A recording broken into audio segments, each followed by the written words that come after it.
I actually had my first car when I was 11 years old, and Whoa. my dad used to. He was always sort of into cars somewhat. It started way back when he used to drill holes in his exhaust pipe to make it sound louder. Not necessarily to keep in the good books with the neighbours, but he thought it was fun.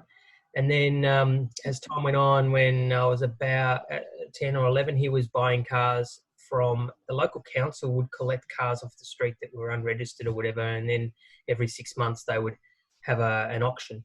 And he would go to those auctions, buy cars for $100 and then, spruce them up a little bit and then sell them for $500 or something.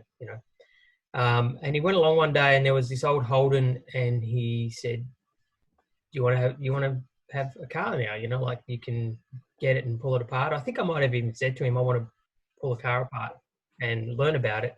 And so we bought this car for $10. And obviously I'm not the tallest of people now, even though I've fully grown. Back then I couldn't hardly see over the dashboard or let alone be able to touch the pedals at the same time as being able to steer the car. And the rules when you bought these cars from the auction was you had to get rid of the car by midday. You would have to have the car out of the lot and then it was closed up and that's it, done. So we had to pull it out to the street so then that we could go home. And he just might need to worry about that noise in the background there, Sam. I might mute myself. Yeah. So yeah, we had to get the car out into the street, and he told me to sit in the driving seat and steer it. I don't think he realised how far away the pedals were, so I couldn't really push the brakes. And he checked it was in neutral. We grabbed the gear shift, and it was all wobbly and in neutral. And we rolled off.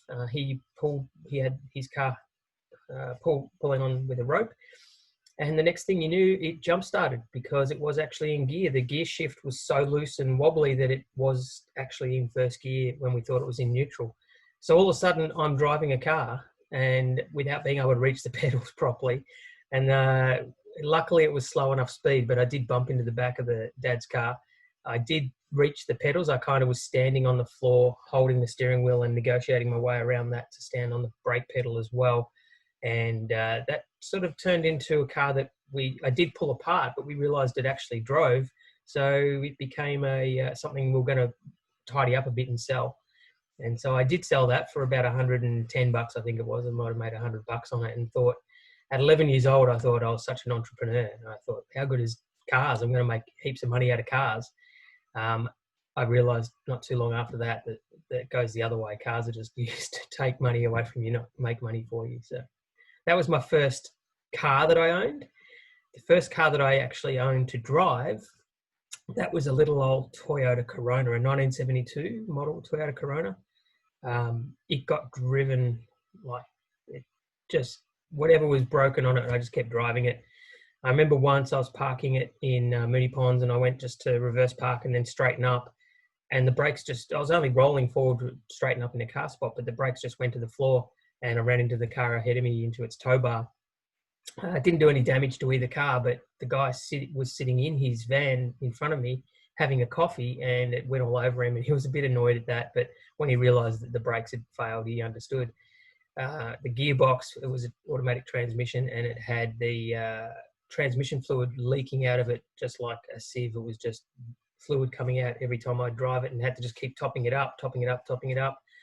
But I just kept going, and it took us all around. It took us to Sydney, it took us to Adelaide, it took us all over places. So bit of a experience to have a car that you need to actually maintain as much as that. On one occasion, on the way back from Sydney, one of the windscreen wipers didn't work. The actual driving side one didn't work. So I was driving along with a squeegee that we'd procured from a service station and using that out the window at 100 k's an hour on the Hume Highway to wipe the rain off the windscreen. So they're the fun adventures that you get with your first car, I think. Not everyone gets such a shitbox as a first car, but I certainly did, and I learned a lot about cars that way, and a lot about driving as well.